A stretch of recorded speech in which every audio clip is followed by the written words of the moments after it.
Oh, hey there! And you thought I forgot about you. No, I got a new vlog for you.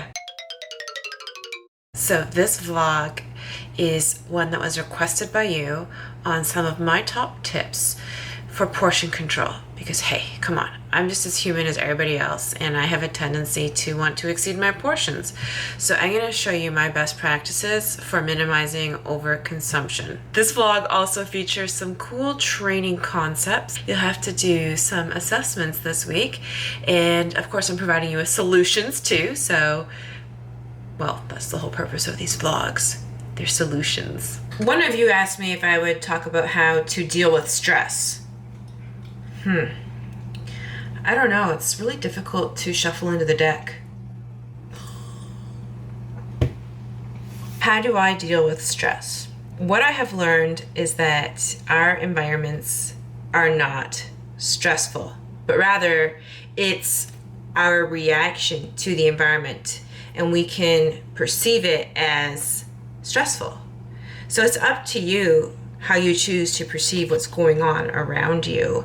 You're the one who decides if it's stressful. Think about that. I'm also a firm believer in pet therapy. If you are perceiving everything around you as being stressful on an ongoing basis, and you're not getting enough sleep, or you're not getting good quality sleep, or you're letting stress interfere with your ability to get sleep, and then this vicious cycle goes, it doesn't matter what you're doing for your training and nutrition, you're going to have a really hard time getting results. And I really think the secret sauce to getting results is getting enough sleep and learning not to perceive everything in your environment as stressful. It's up to you how you choose to perceive what's going on in your environment. Stop reacting to everything. Just bite your tongue, calm down, and figure out how you're going to handle the situation one day at a time. As cliche as it sounds, everything does happen for a reason, and you are going to learn so much from whatever it is that is upsetting your apple cart. Anyhow, life isn't about the end game, it's about the process, and it's important to love the entire process, including the setbacks, because you're going to learn so much from the setbacks. Let's get this started. I just got back from the grocery store, so I'm a big fan of these slow cooker liners because it's a lot easier for cleanup. I buy my vegetables pre-sliced because heck, I'm buying time. Yes, you can buy time. And I slap them into the crock pot, and then I do my training, and by the time I'm done my training, my veggies are ready. Okay, watch how easy it is to clean up.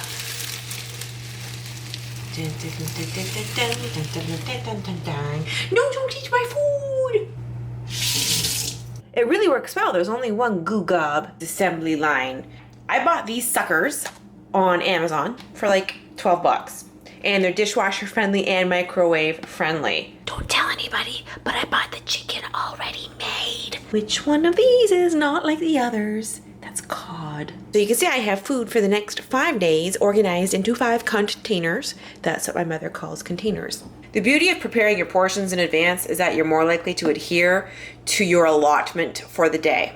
The reason why I succeed with my portion control is that I buy food that is only one portion. For example, this protein bar is packaged as 1 serving, so that is what I will eat. Same with the peanut butter. This is 1 serving, 2 tablespoons. I cannot eat more than what's in this. There's no other option, so it controls me. The same portion control packaging applies to fruit, but not all fruit. Mother Nature conveniently gives us portion controlled fruit in the form of bananas, oranges, apples, peaches. Now, if I were to buy a big thing of grapes or berries, I would have a tendency to overconsume that. I'm less likely to overconsume vegetables and fish, but nevertheless, I still do measure my portions. You can buy a lot of single serving food. I like this microwave popcorn. It's 100 calories per package, and it gives you a good portion. Definitely a good snacky snack for those snacky times. Let's take a look at my fridge so you can see all of my meals prepped for the week. Of course, I got my fish oil. I always take that during my eating window. And you'll see I buy everything as portion controlled. These little guacamole portion controlled packets. Crackers and hummus in portion controlled containers. And this is important because I will eat the whole hummus thing and I'll eat the whole box of crackers in one sitting. So this for me, saves me. And for whatever reason, psychologically, it works. I eat the package and then I know that's it, I'm done. I love these. They're portable and convenient. Hard-boiled eggs. Portion controlled. Portion controlled fruit, peaches and apples. The cashew milk, it's only 25 calories for a cup. And I slapped these calorie-free chocolate drops into it and it makes chocolate milk for 25 calories. Or you can heat it up and make hot cocoa. My parents just got back from Antarctica and this is what they got me. And my mom was like, she won't wear that. And my dad was like, yes, she will. She'll wear it in a video. I'm gonna open up my sweet tooth. Now don't freak out because you're seeing a bunch of licorice in here. Just so you know, 80% of the food that I eat on a daily basis is nutrient dense. The other 20%, those are my discretionary calories because I am a human being and I believe that this is sustainable. It's flexible dieting. I like to buy this licorice in the single serving packets. It's 100 calories. And I know for a fact that when I buy the little nib versions in the bag, I end up eating the whole bag and that's over 600 calories. But psychologically, when I eat it in this format, I only eat one stick for 100 calories. For whatever reason, portion control packaging, it just works for me. And that's why I wanted to share it with you because perhaps this is the answer you're looking for. Okay, so this is why portion control packaging works for me. And it's because it provides me with accountability. It tells me when I'm done, I've had my portion, it's over, that's it. So if I want more, I have to actively open up another package and that registers in my brain. Whereas if I'm eating a whole ton of food out of one big bag, I'm never given that accountability. I will just robotically continue to eat until it's all gone. Makes sense, doesn't it? I already know what your next question is. Sarah, what about food that isn't sold, portion controlled? What do we do? I ordered the portion controlled peanut butter from Amazon, but if you can't get that and your only option is a big container, I understand that this is kryptonite for a lot of people. A lot of people will take a spoon and just shovel it into their mouth until they've eaten half of the container.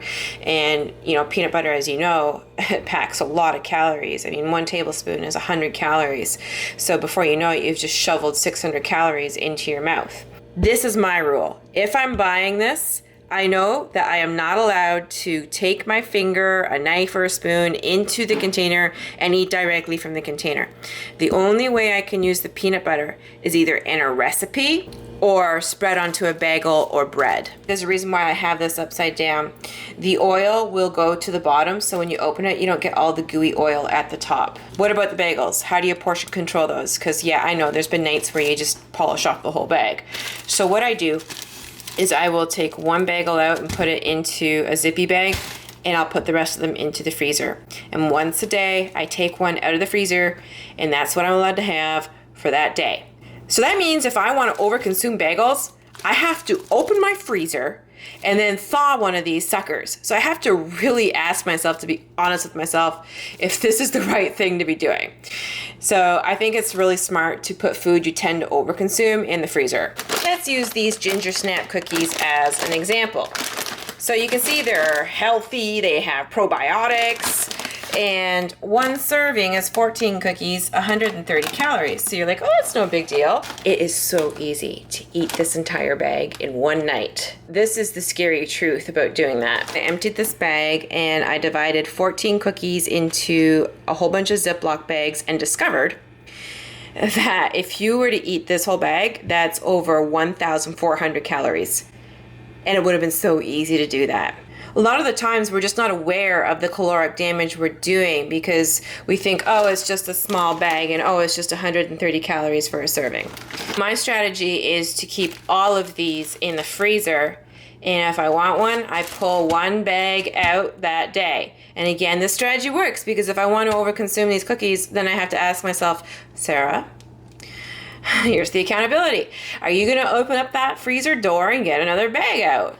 So I think that if you just have effective strategies in place that really give you accountability and make you think twice about your actions, that's really the secret. So this is what I do with it. Half a banana, a tablespoon of peanut butter, and the bagel. The other portion control strategy I use that has been working for me very well since 2012 is intermittent fasting. So instead of eating from the moment I wake up until I go to bed, I eat my food in a narrower window, anywhere between 4 to 8 hours in length. And this gives me less opportunity to overconsume because I'm not eating from morning until night. It works for me because instead of having, a 15-hour eating window, I condense it down to 4 to 8 hours. So you can see it's much more difficult to pack back a gazillion calories in a smaller amount of time. The other reason why it works for me is that it suppresses my appetite when I'm in my fasted state. So I'm not even thinking about food. I am in complete control instead of food having control over me. The other reason why it works for me is that I am packing all of my calories into a narrower time frame. So that gives me appetite satisfaction. I feel full. Compare that to dividing all your calories into small little meals that you would eat every 2 hours throughout the day. Those are just little micro meals that just torment you and leave you feeling very hungry. There are so many advantages to intermittent fasting. I mean, for me, I love it because I feel like I have control over food and I'm not hungry all the time. Another obvious advantage is that it allows you to tap into your stored fat for energy. So you're actually breaking down your stored fat when you're in a fasted state. And for me, the other advantage is that it just works so well with my schedule. I don't feel micromanaged by having to do all of these micro meals and carry food with me in coolers everywhere I go. So in that sense, intermittent fasting has been a game changer for me. And that's why I've been doing it since 2012. And that's why I'm passionate about it. And that's why I'm doing a video about it. How's your shoulder stability? Okay, I have a test for you. The bottom up kettlebell press. This requires a lot of core activation and shoulder stability. You can't cheat this exercise, otherwise the kettlebell will just smack you in the head. So the bottom up press activates your rotator cuff, because that's how you maintain a vertical forearm. It also activates your lat, core, and glutes, and you've got to have impressive grip strength for this one.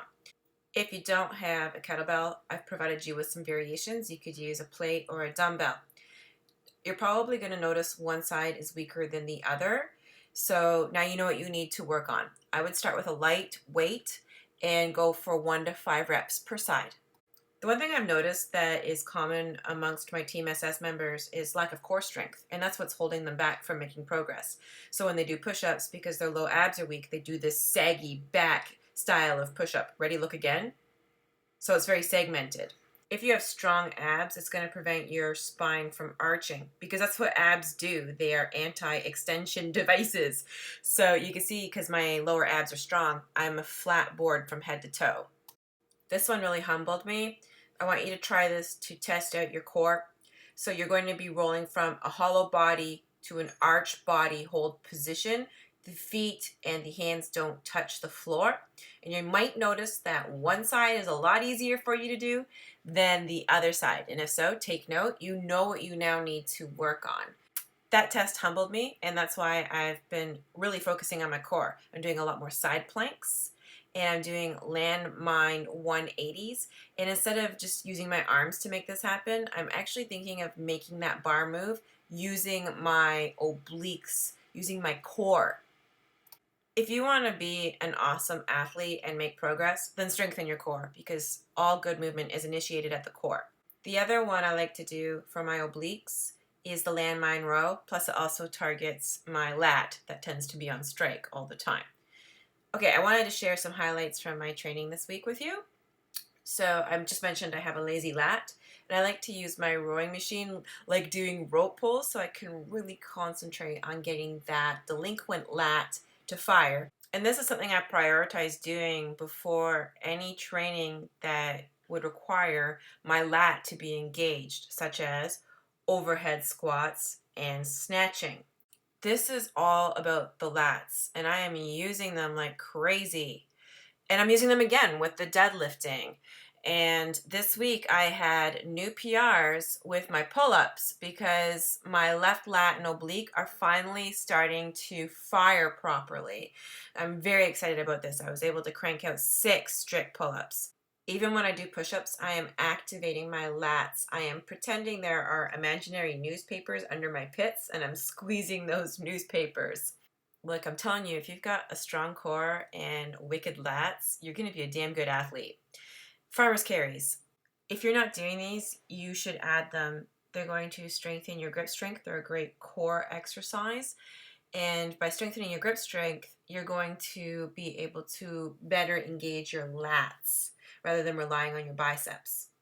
I've been working really hard on my strict toes to bar, and I'm still trying to get the rhythm and timing down pat for the kipping toes to bar. And of course, I'm still working on my handstands. Again, you need a strong core and strong lats to do a handstand, otherwise you won't be able to support yourself upside down, you'll collapse. And then of course the kipping handstand push-ups are always super fun to do. Front rack split squats make me grunt, and I had a new PR, 110 unbroken double unders. Yeah.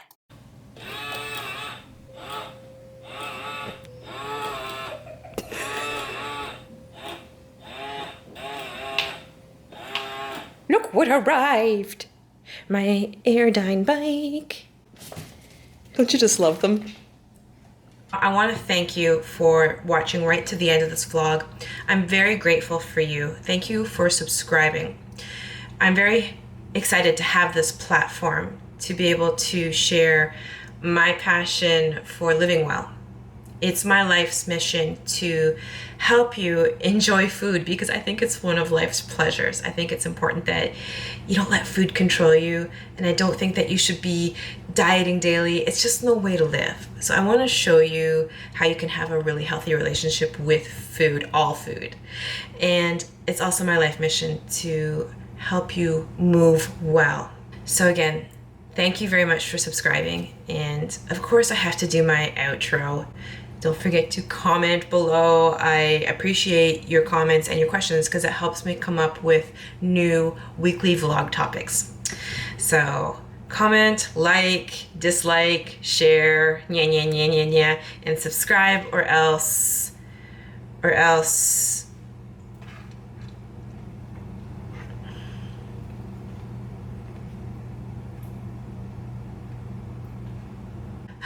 you thought you charged your phone all night, but you didn't.